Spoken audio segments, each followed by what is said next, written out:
नमस्कार, आपका स्वागत है मास्टर ऑफ सोशल वर्क पर। अगर पहली बार आप हमारे चैनल से जुड़ रहे हैं तो आप हमारे चैनल को सब्सक्राइब कर सकते हैं और टेलीग्राम चैनल को ज्वाइन कर सकते हैं।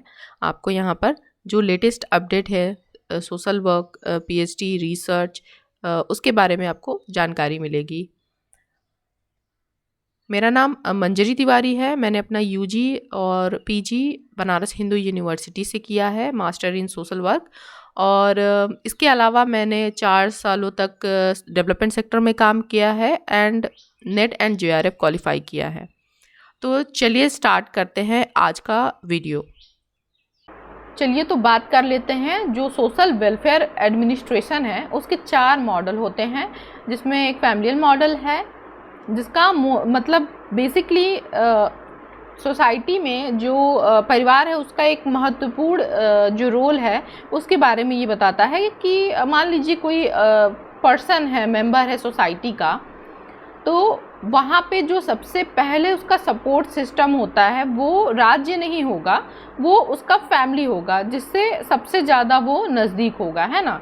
जैसे कि हम देखते हैं कि फैमिली में जो बच्चे हैं, जो वृद्ध हैं, अगर कोई व्यक्ति फैमिली का अनएम्प्लॉयड है तो ऐसे में फैमिली ही होती है ना, उसे सपोर्ट प्रोवाइड करती है, वो इकोनॉमिकल सिक्योरिटी प्रोवाइड करती है ना। जहाँ पे उसे ज़रूरत होती है सोसाइटी में जो सपोर्ट चाहिए उसे, वो सारी चीज़ें फैमिली की तरफ से वो सपोर्ट मिलता है। ठीक है, यहाँ पे कहते हैं कि जो फैमिली होती है उसका फंडामेंटल रोल हो जाता है एक हेल्दी सोसाइटी को बिल्ड करने में, बनाने में, है ना।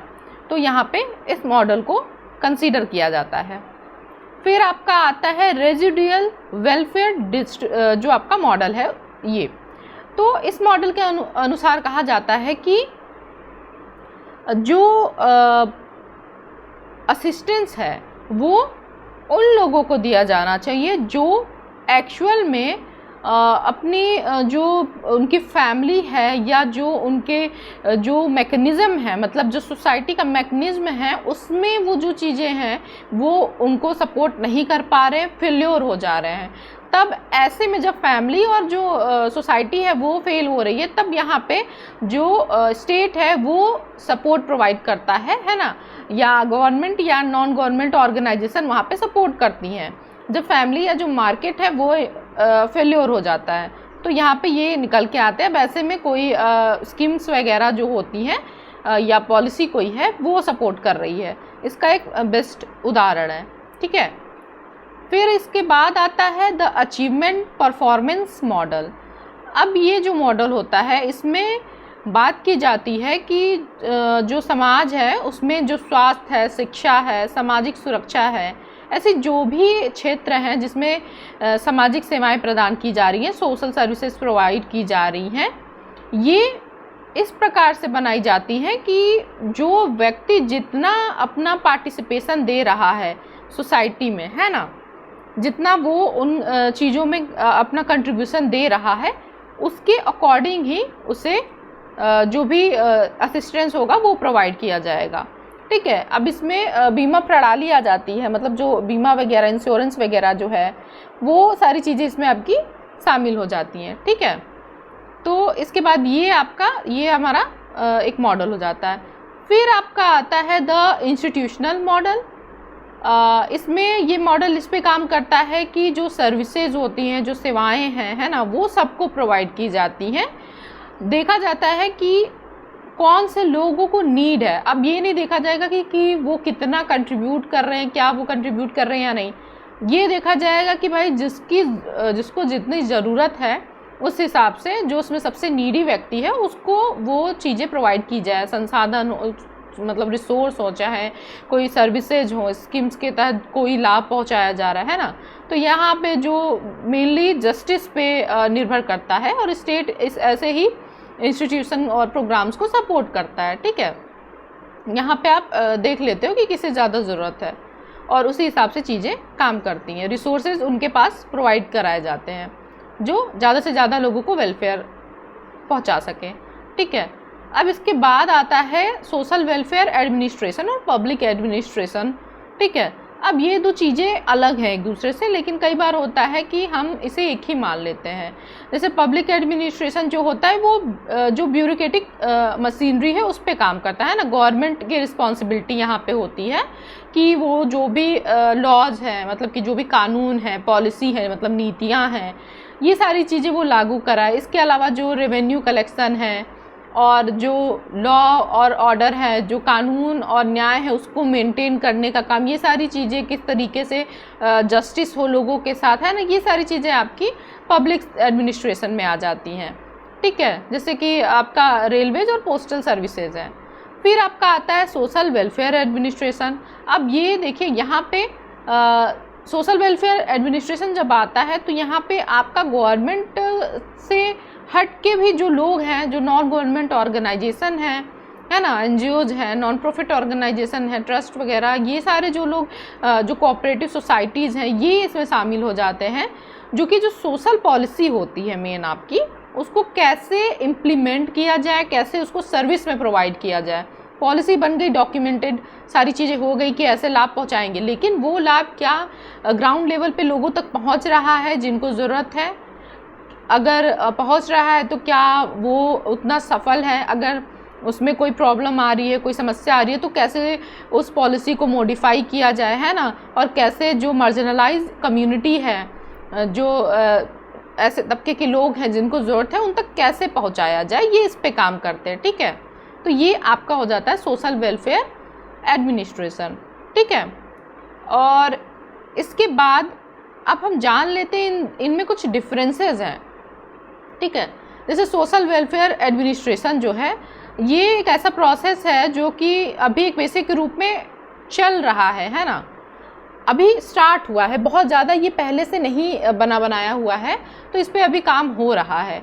वहीं जो हमारा पब्लिक एडमिनिस्ट्रेशन है ना, वो काफ़ी लंबे समय से आ रहा है। हमारा एक नियम कानून पहले से बना हुआ है, सरकार जो है अपने कुछ प्रशासनिक जो सेवाएं हैं वो चला रही हैं, कुछ अपना प्रबंधन है वो कर रही है, पॉलिसीज़ बना रही है, ये मतलब सारी चीज़ें इस्टेब्लिश है, क्लियर कट सारी चीज़ें हैं कि भाई जो पब्लिक एडमिनिस्ट्रेशन है उसकी क्या रोल एंड रिस्पॉन्सिबिलिटीज़ हैं। ठीक है, अब यहाँ पे बात करते हैं, फिर आता है सोशल जो एडमिनिस्ट्रेशन है, वो जो ह्यूमन रिलेशनशिप है वो उस पर ज़्यादा फोकस करता है कि कैसे लोगों तक सारी चीज़ें पहुँचाए जाए, है ना, कैसे मतलब कि लोक कल्याण को ज़्यादा से ज़्यादा किया जा सके, ये इस पे आपका जोर देते हैं। वहीं जो लोक प्रशासन होता है, पब्लिक एडमिनिस्ट्रेशन होता है, वो रूल्स और रेगुलेशंस पे बहुत ज़्यादा ध्यान में रखते हैं कि सारी चीज़ें जो हैं कि नियम से होनी चाहिए, जिस प्रकार से हैं, जो रिटन है, जो सारी चीज़ें पॉलिसीज़ बनाई गई हैं, उनको बिल्कुल सिस्टम के तहत ही वैसे काम करना होगा। ठीक है, और यहाँ पे देखा जाता है जबकि समाज कल्याण में कि ज़्यादा से ज़्यादा लोगों को लाभ पहुँचाया जा सके, ज़्यादा से ज़्यादा लोगों को कल्याण उनका किया जा सके। ठीक है, उसके बाद आता है जो सोशल वेलफेयर एडमिनिस्ट्रेशन होता है, वो डेडिकेशन, सिंसियरिटी और डिवोशन पे निर्धारित है। मतलब कि जो जैसे कि आप देखोगे जो एनजीओ हैं या जो सोशल वर्कर्स उसमें काम कर रहे हैं, जो लोग वॉलंटियर्स हैं, जो सब लोग काम कर रहे हैं, उनका मेन होता है कि वो डेडिकेशन होता है कि उनका अपना ये है, वहाँ पे वो अपने लाभ के बजाय वो ज़्यादा से ज़्यादा लोक कल्याण में अपना जो योगदान है वो देते हैं। तो आपको एक ईमानदारी, एक डेडिकेशन दिखेगा वहाँ पे। और यही बात करते हैं मगर कि लोक प्रशासन की, तो वहाँ पे स्किल्स ज़्यादा मायने रखती हैं कि आपकी मैनेजरियल स्किल जो है, प्रबंधन की जो स्किल है, प्रबंधकीय कौशल जो कहते हैं, वो कितनी अच्छी हैं, क्योंकि आपको ऐसे टीम के साथ काम करना होता है, ऐसे लोगों के साथ काम करना होता है जहाँ पे आपको सारी चीज़ें मैनेज करनी है, रूल रेगुलेशन को मैनेज करना है, आपकी जो पॉलिसीज़ हैं उनका इम्प्लीमेंटेशन कैसे हो रहा है, टीम जो है उसके साथ कैसे काम करना है, कैसे सारी चीज़ों को प्रोसेस किया जाए, ये इस पर फोकस करते हैं। ठीक है, फिर आपका आता है जो कोड ऑफ एथिक्स है सोशल वेलफेयर का, वो पर्सनल डिफाइन किया गया है, स्टैंडर्ड बिहेवियर है कि आपको जो मानवीय जो व्यवहार है उसको ध्यान में रख के काम करना है। ठीक है, आपका एक व्यवहार होना चाहिए लोगों के साथ किस प्रकार का, वो सारी चीज़ें डिस्क्राइब होती हैं। ठीक है, वहीं अब पब्लिक एडमिनिस्ट्रेशन की बात करें तो इसका जो होता है ना, अधिकतर आप देखोगे आचार संहिता का जो पालन करते हैं लोग, अदतन इसमें ज़्यादा आप देखोगे कि लोग इसका उल्लंघन कर रहे होंगे। मतलब कि आपको जैसे भ्रष्टाचार वगैरह जो है वो यहाँ पे ज़्यादा देखने को मिलता है, क्योंकि यहाँ पे लोग अपने पावर के लिए या अधिकतर ऐसे टाइप की चीज़ों के लिए ही शामिल होते हैं, जबकि यहाँ जो वेलफेयर एडमिनिस्ट्रेशन होता है वो वहाँ पे अधिकतर आप देखते हो कि वो अपने पर्सनल इंटरेस्ट के कारण वहाँ जाते हैं, क्योंकि उनको इंटरेस्ट है कि लोगों का कल्याण करना है और ये सारी चीज़ें। और यहाँ पे आप देखते हो पावर और जो एक होता है ना रुतबा, उसके लिए लोग जाते हैं। तो यहाँ पे आपको इसकी चांसेस भी ज़्यादा मिल जाते हैं कि कुछ इस प्रकार के जो भी कोड ऑफ कंडक्ट है उनका उल्लंघन हो सकता है। ठीक है, इसके बाद आपका आता है कि सोशल वेलफेयर एडमिनिस्ट्रेशन जो है, इसमें जो अधिकतर वॉलेंट्री एजेंसीज आपकी होती हैं, है ना, वो शामिल होती हैं। एनजीओज हो गए, वो शामिल हो गए। ऐसे जो भी मतलब इंस्टीट्यूशंस, एसोसिएशंस हैं जो कि सोशल पॉलिसी को सोशल सर्विसेज में बदलना है। मतलब कि अब देखिए सरकार ने कोई नीति ले आए सरकार, और अब उसको इम्प्लीमेंट कराने का काम जो कर रहे होंगे ये लोग कर रहे होंगे। तो ये अधिकतर आप देखोगे एनजीओज वगैरह ही इसे करते हैं। अभी एनईपी की बात करें हमने, एनईपी 2020, तो उसको सरकार ने उस नीति को लाया है। बहुत सारे एनजीओज हैं जो एजुकेशन सेक्टर में काम कर रहे हैं, वो अभी उसे इम्प्लीमेंट कराने के लिए जो प्राइमरी स्कूल्स हैं और जो गवर्नमेंट के स्कूल्स हैं वहाँ पे अपने जो वॉलंटियर हैं या जो अपने उनके एम्प्लॉयज़ हैं उनको वो वहाँ पे रखते हैं, ताकि वो जो नीति बनाई गई है उसको सही ढंग से वहाँ पे इम्प्लीमेंट किया जा सके, है ना। तो इस प्रकार से ये काम करता है। वहीं जो पब्लिक एडमिनिस्ट्रेशन में नॉन पार्टिसिपेटरी नेचर जो है वो आपको देखने को मिलता है, गैर भागीदारी प्रकृति जिसको कहेंगे, यहाँ पे वो चीज़ आपको लैक करती हुई दिखेगी। इसके बाद आपका आता है जो समाज कल्याण प्रशासन है, उसका उद्देश्य होता है बिना पर्सनल बेनिफिट के लोगों को ज़्यादा से ज़्यादा बेनिफिट पहुंचाना। मतलब आप पर्सनल वहाँ बेनिफिट नहीं देख रहे हो, बल्कि जो सर्विसेज हैं लोगों के लिए, लोक कल्याण के लिए, आप उस पर फोकस करता है। वहीं अगर हम लोक प्रशासन की बात करें तो उसकी जो मेनली जो उसकी जो एक्टिविटीज़ होती हैं वो अपना जो राजस्व उसको कैसे बढ़ाया जा सके, है ना, टैक्सेशन के थ्रू या बाकी चीज़ें, रेवेन्यू जो जनरेट किया जा सके उस पर फोकस करता है। ठीक है, यहाँ पे क्योंकि इनका ये भी है कि हमें क्योंकि उस सिस्टम को चलाना है, तो वहाँ पे क्योंकि मान लीजिए अगर फंड नहीं होगा इनके पास तो ये कैसे सारी चीज़ें इम्प्लीमेंट करेंगे। तो ऐसे में ये भी ज़रूरी है कि जो चीज़ें हैं उनको मेंटेन करने के लिए वो अपना रेवेन्यू वगैरह भी कलेक्ट करते रहें।